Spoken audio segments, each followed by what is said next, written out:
네, 저희 한국경제TV는 시청자 여러분들을 위해서 연속 기획을 마련을 했습니다. 힘내라 한국 증시 코스피 2000 시대로를 진행할 예정인데요.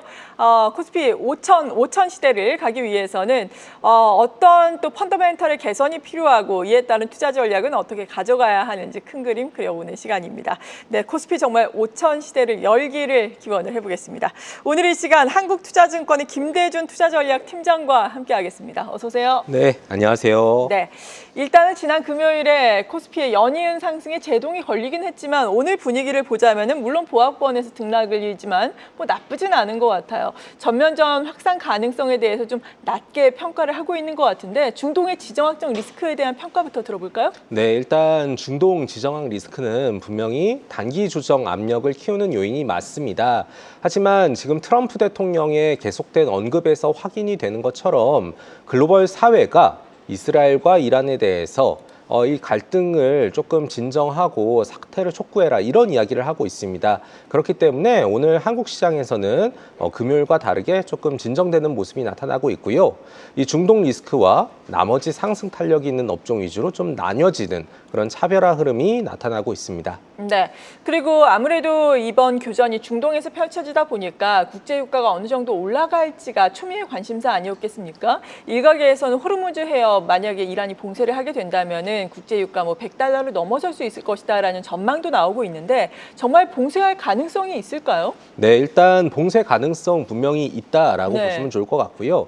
확률이 100%가 아닐 뿐이지 충분히 가능한 카드다라고 예상을 합니다. 지금 일각에서는 유가에 대해서 $100 이야기를 하고 있는데 사실 $100가 되려면 호르무즈 해협 봉쇄뿐만 아니라 공급 충격이 발생을 해야 됩니다. 하지만 지금 사우디는 계속해서 증산을 하고 있고요. 미국도 원유를 조금 생산할 수 있는 단계이기 때문에 $100는 좀 너무 높게 잡은 게 아니냐라고 네. 생각을 하고 있고 극단적으로 봤을 때는 아마 $90까지 올라갈 여지가 있다. 그러나 지금 계속해서 대화의 의지 그리고 이스라엘이 공격을 중단하면 보복을 멈추겠다 이런 이야기를 하고 있기 때문에 급격한 상승세는 제한적이다라고 보고 있습니다. 네, 그렇군요. 그래도 한 $90대까지는 올라갈 가능성이 있다라는 점은 열어두고 또 봐야 되겠습니다. 이렇게 국제유가 급등을 했고 그리고 아무래도 안전자산 선호 현상이 증가를 하면서 금 가격도 사상 최고치를 갔고 달러 인덱스도 또 상방으로 자리를 잡지 않았습니까? 먼저 달러 가치의 향방에 대해서는 어떻게 보십니까? 네, 일단 달러가 안전자산 선호 심리 때문에 올라간 건 맞습니다. 근데 예전과 다르게 급격한 급증세는 조금 어렵지 않을까라고 생각을 하고 있고요. 최근에 나타나고 있는 달러 약세가 사실 이 미국 자산에 대한 신뢰도 저하에서 발생을 한 겁니다. 근데 이거를 풀어나가기 위해서는 결국에 7월 또는 8월에 예정되어 있는 이 부채 한도 증액과 관련된 협상 이게 타결이 돼야 되는데 이게 진행되지 않는 한 달러는 계속해서 약세 압력에 노출이 될 수 있다라고 보고 있고요. 다만 중동 리스크가 조금 더 지금은 거세졌기 때문에 달러가 강해진 흐름이다. 라고 예상을 하고 있습니다. 네, 그렇군요. 아무튼 중동의 지정학적 리스크가 어떻게 또 확산이 될지 혹은 또 예상 외로 이른 시일 내에 종결이 될지 뉴스를 우리가 예상을 해볼 수는 없는 상황이기 때문에 계속해서 발빠르게 확인을 해봐야 되겠습니다. 이런 가운데 우리나라의 외국인의 순매수가 그래도 이어지면서 이 수급상의 투자 심리가 긍정적으로 돌아가느냐가 시장에 있어서 상당히 중요한 관건인데 금요일에도 시장은 하락했지만 외국인 거래소로는 또 1,000억 원 정도 순매수를 했거든요. 오늘도 순매도를 보이고 있지만 그래도 뭐 600억 원대로 아주 크지는 않아요. 외국인의 수급은 어떻게 보셨습니까? 네, 일단 외국인 같은 경우는요. 네. 올해 한국 증시에 대해서 굉장히 좀 긍정적으로 생각을 하는 것 같습니다. 왜냐하면 외국인은 한국이 대외 경기에 민감한 건 맞지만 그동안에 코리아 디스카운트라고 받았던 이 지배구조에 관련된 불확실성을 굉장히 악재로 여겼었어요. 근데 이것을 신정부 들어서 조금 바꾼다. 라는 기대가 형성이 되어 있고 그거에 대한 이제 믿음을 순매수로 나타내고 있는 것 같습니다. 그래서 중동 리스크가 높아진 건 맞지만 한국에 대해서 그렇게 순매도를 급격하게 하고 있지는 않은 상황이고요. 오늘도 보시면 아시겠지만 업종별로 차별화 흐름을 나타내고 있습니다. 되는 업종은 계속해서 사고요. 그렇지 않은 업종은 파는, 다만 이게 합산이 되면서 순매도 이렇게 나오는 것이지 한국 시장에 대해서 지금 외국인의 시각은 긍정적이다라고 말씀드리겠습니다. 네, 어떻게 보면은 코리아 디스카운트의 그동안 또 요인이 됐던 거버넌스 문제 해결에 대한 기대감이 대내적으로 있기 때문에 외국인의 수급은 추가적으로 들어올 수 있겠다. 그러니까 신정부의 뭐 코스피 그리고 코스닥 이 증시의 허니문 랠리는 끝나지 않았다라고 봐도 좋을까요? 네, 맞습니다. 아직까지는 끝나지 않았다라고 생각을 하고 있고요. 한국 입장에서 봤을 때는 굉장히 진행해야 될 이 이벤트가 많이 남아 있습니다. 상법도 고쳐야 되고요. 그리고 그 고치는 과정 중에서 기업들이랑 이야기를 하면서 이 배당을 늘리는 부분들, 자사주를 소각하는 부분들, 이런 다양한 방안들을 논의하고 실행할 계획입니다. 이렇게 되면 기존과 다른 새로운 한국 증시를 볼 수가 있기 때문에 아직까지 허니문 랠리는 끝나지 않았다라고 생각을 하고 있고요. 우리가 예측할 수 없었던 체계적 리스크, 그러니까 중동 불안 문제에 따른 단기 조정이지 아직까지 추세가 꺾인 건 아니다라고 말씀드리겠습니다. 네, 정책 개선에 대한 모멘텀을 계속해서 안고 갈 수 있겠다. 긍정적으로 평가를 해주셨습니다. 이런 흐름이 코스피, 코스닥 재평가되는데 큰 힘이 되기를 기대를 해보겠습니다. 그리고 이번 주에 캐나다에서 G7 회담이 열리게 됩니다. 이재명 대통령 취임 이후에 처음으로 또 해외 순방에 나서게 되는데 관전 포인트는 어떤 게 되겠습니까? 네, 일단 G7 회의이기 때문에 거기에 각국 정상들이 대부분 옵니다. 네. 특히 아무래도 트럼프 미국 대통령과의 회담을 우리 또 많이 기대하고 있는데요. 여기에서 성과를 잘 내줄 수 있을지가 이 초미의 관심사입니다. 한국은 수출형 경제를 구축을 하고 있기 때문에 결국에 트럼프 대통령이 언급하고 있는 관세에 대한 이야기들 논의가 잘 됐으면 좋을 것 같고요. 또 한국하고 미국의 특수한 관계, 이 방위 협상과 관련된 비용, 이런 거에 대한 이벤트 어떻게 잘 풀어나갈지 지켜보는 게 좋을 것 같습니다. 또 여기에서 미국 외에 나머지 중요한 국가들과의 이야기도 성사가 될 수 있기 때문에 여기에서 한국 신정부가 얼마만큼 성과를 보여낼지 좀 지켜봐야 될 것 같습니다. 네, 주요국 정상들과의 양자회담 추진할 예정이라고 하니까 이러한 부분이 어떤 성과로 이어질지 봐야 되겠고 미국과의 한미 정상회담 가능성이라든지 여기에서 눈여겨봐야 할 사안들은 어떤 것들이 있을까요? 네, 방금 말씀드렸다시피 관세 이슈가 분명히 크고요. 근데 이제 그거를 넘어가서 정말로 한국과 미국이 서로 윈윈할 수 있는 전략이 무엇이 있는가 요거를 지켜봐야 될 것 같습니다. 왜냐하면 거기에서 투자의 기회가 나오고 또 투자를 하시는 분들이 성과를 높여줄 수 있는 요인인데요.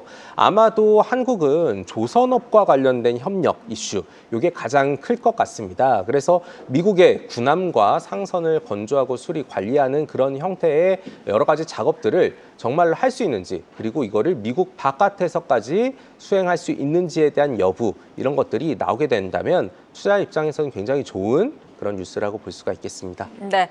그리고 이번 주에는 미국의 6월 FOMC가 열리게 됩니다. 사실 지난주였나요? CPI, PPI가 발표되면서 그래도 금리 인하가 조금 더 빨리 단행되지 않을까라는 기대감이 있었는데 금요일에 또 이스라엘과 이란의 이 교전이 발생을 하면서 금리 인하의 시기가 조금 더 늦춰질 것이다. 이렇게 또 인식이 변하고 있는 것 같죠. 네, 맞습니다. 이게 금융시장이 굉장히 스마트하거든요. 그래서 13일 미국 채권 시장에서 이미 그런 모습들이 확인이 됐습니다. 미국의 채권, 그러니까 만기별로 시장 금리가 전반적으로 다 상승을 했고요. 이것은 연준의 금리 인하 기조가 생각보다는 늦춰질 거야라는 거를 선반영한 결과라고 보시면 좋겠습니다. 또 여기에다가 여러 가지 물가와 관련된 부분, 특히 유가가 7% 가까이 급등을 하다 보니까 이것은 분명히 기대 인플레이션 상승으로 연결될 수밖에 없을 것이고 연준 입장에서는 굉장히 회의를 이제 한 2, 3일밖에 안 남겼는데 이 악재가 떨어져가지고 어떻게 해야 될지 좀 공경에 처한 상황이지 않을까 생각을 하고 있습니다. 네, 그리고 파월 연준 의장의 연설, 기자회견이 초미의 관심사인데 어떤 이야기가 나올까요? 네, 일단 한 3가지 정도를 보고 있는데요. 첫 번째는 아까 말씀드렸다시피 인플레이션에 대한 판단입니다. 왜냐하면 연준은 데이터에 기반해서 정책을 사용하는 데이터 디펜던트 기조를 유지하고 있기 때문에 인플레이션 압력이 약화가 되고 있습니다. 이 얘기가 나오게 되면 금리 인하 스탠스가 굉장히 앞으로 돌려가겠죠. 그리고 두 번째는 점도표의 변화입니다. 점도표는 연준을 구성하고 있는 17명의 이사들과 중앙은행 총재의 뷰인데요. 이게 정말로 바뀌어 있는지, 이게 통화 긴축적으로 나왔는지 아니면은 완화적으로 나왔는지 여기에 대한 코멘트 그리고 그 배경에 대해서 이야기를 할 것 같고요. 마지막은 자산 긴축에 대한 속도입니다. 지금 미국에서 부채 한도 관련해서 유동성 이슈가 있는데 자산 긴축을 느리게 가져가야 되는 상황입니다. 그래서 요거를 좀 느리게 맞춰줄 것인지가 관전 포인트라고 보시면 좋겠습니다. 네. 그리고 또 일본 같은 경우에도 이번 주에 기준금리를 결정하게 되잖아요. 금리 인상에 나섰던 일본, 이번 주의 선택은 어떨까요? 네, 동결 가능성을 높게 점치고 있고요. 네. 일본 물가가 높긴 하지만 기준금리를 빠르게 올렸고 시장금리도 같이 올라갔습니다. 그래서 17일 회의인데요. 금리는 아마 동결을 할 것 같고 일본이 그동안에 양적 완화 측면에서 자산을 매입을 많이 했었는데 이 규모를 연준처럼 좀 축소를 해서 시장금리에 미치는 중앙은행의 영향을 최소화하는 형태로 좀 조치를 바꿀 것 같습니다. 네, 일본 같은 경우에는 금리 동결로 대응할 것으로 예상된다라고 말씀해 주셨습니다. 그리고 한국투자증권 같은 경우에는 지금 하반기 코스피 밴드를 3,150까지 상단을 또 상향 조정을 한 거죠? 네, 맞습니다. 네, 그 배경에 대해서도 설명을 해주신다면. 네, 일단 2,900포인트를 제시를 했었습니다. 근데 이 신정부 들어서 정책 변화에 대한 기대가 너무 강했습니다. 그래서 허니문 랠리가 굉장히 빠른 속도로 이제 진행이 됐고요. 그 과정에서 지수 상단 조정에 대한 이제 고민을 많이 했고 여기에서는 한 3가지 팩터를 조금 더 염두에 뒀습니다. 첫 번째는 상법 개정을 바탕으로 해서 자사주를 소각했을 때 그때는 자기 자본이 감소하면서 자기 자본 이익률이 높아지는 형태가 있는데 그런 모습이 나타나게 되면 지수 전망치도 같이 딸려 올라갑니다. 네. 또 여기에다가 배당 성향도 역시 자기 자본을 줄이고 그리고 ROE를 높여주는 영향을 미치게 됩니다. 그래서 이 부분이 지수를 높여주는 요인인 가운데 최근에 기업 실적이 크게 빠지지 않고요. 오히려 반도체를 중심으로 산업재가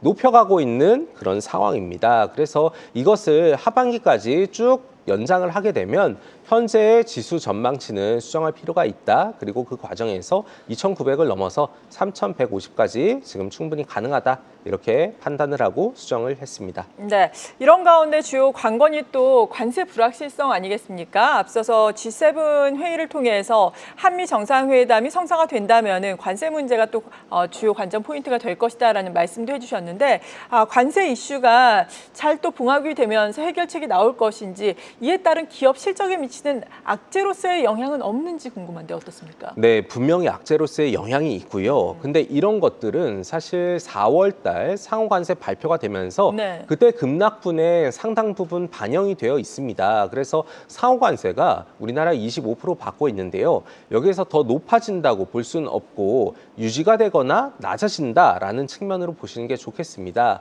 그래서 관세 불안에 대한 해소 가능성은 분명히 주가를 높여주는 요인이고요. 관세가 그냥 그대로 유지가 되면 분명히 이것은 물가를 높여주는 부분들. 하지만 또 미국에서는 가격을 전가시키지 못하기 때문에 기업 매출에는 악재로 작용합니다. 하지만 그런 업종들은 뭐 자동차를 비롯해서 이미 선별이 되어 있기 때문에 이 충격이 시장 전반으로 확산되기에는 굉장히 좀 제한적이다라고 보고 있습니다. 네, 오히려 시장 전반에서는 뭐 자사주 소각이라든지 배당 확대와 같은 주주 환원 정책에 대한 기대감이 확산이 될 것이다. 이에 따라서 코스피 지수 같은 경우에는 상당히 더 높여나갈 수 있을 것이다라는 전망이신데 이에 따른 우리 시장의 기회 요인 또 투자 전략을 또 정리를 해주신다면요. 네, 일단 하반기 좋게 보고 있습니다. 그리고 성장 가능성이 높고요. 어떻게 투자를 해야지 수익률을 높일 수 있을까가 관건이 될 것입니다.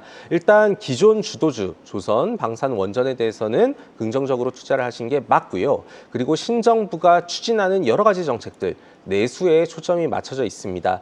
플랫폼이나 화장품, 지주, 건설 같은 내수주에 대한 투자가 하반기에 유망할 것으로 예상합니다. 네, 잘 알겠습니다. 한국투자증권의 김대준 투자전략팀장과 함께 코스피 지수에 대한 전망, 이에 따른 투자 전략까지 들어봤습니다. 감사합니다. 네, 고맙습니다. 계속해서 다양한 경제 이슈를 알고 싶다면 구독과 좋아요, 알림 설정 부탁드립니다. AI 캐스터 권미정이었습니다.